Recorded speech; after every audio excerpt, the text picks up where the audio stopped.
You wake up in a quiet room, the morning light filtering softly through the window. There are no alarms jerking you awake, no buzzing notifications piercing the stillness, just peace.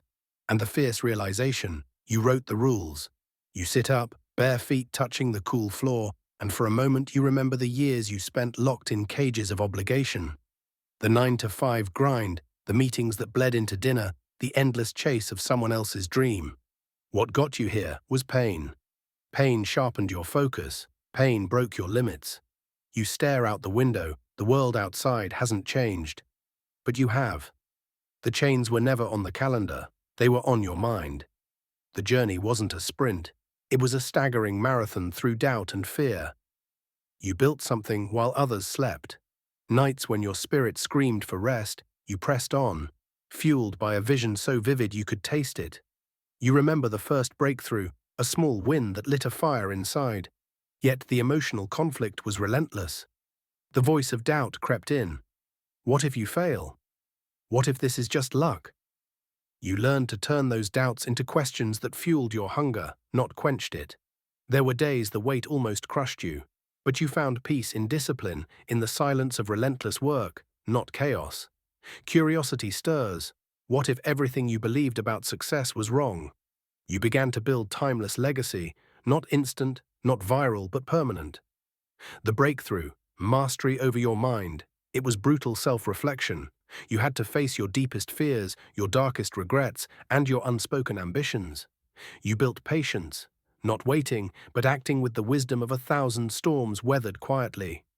You learned to schedule creativity, not calls, to eat slow, think slow, but move with precision.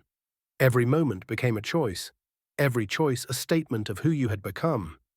Then came the moment that changed everything, a daring leap from comfort to discomfort. You wrote your manifesto in silence, your empire in rooms empty but full of potential. You tapped your phone and transferred 6 figures without a tremor. Your empire didn't roar, it grew quietly, relentlessly, silently. You earned in currencies your past self couldn't even convert. The irony, you didn't seek validation. You funded scholarships for kids where you once struggled. You built a life that didn't exhaust you, but fueled your soul. Now, the final pivot. The twist no one saw coming. You realized success wasn't about more. It was about enough. Enough peace, enough freedom, enough legacy. The lights of your home respond to your heartbeat. You walk into rooms that echo with the silence of victory, not the noise of approval. And in that silence, you hear the loudest truth. You are free. Not just in wallet, but in spirit. You are the architect of your time, the author of your story. This is not just motivation. This is your awakening. You don't need a crown to rule your world. You built your empire while others built excuses. Today you stand in the power of your own creation. So take this moment and own it. Because if not you, then who? If not now, then when? Your revolution starts here.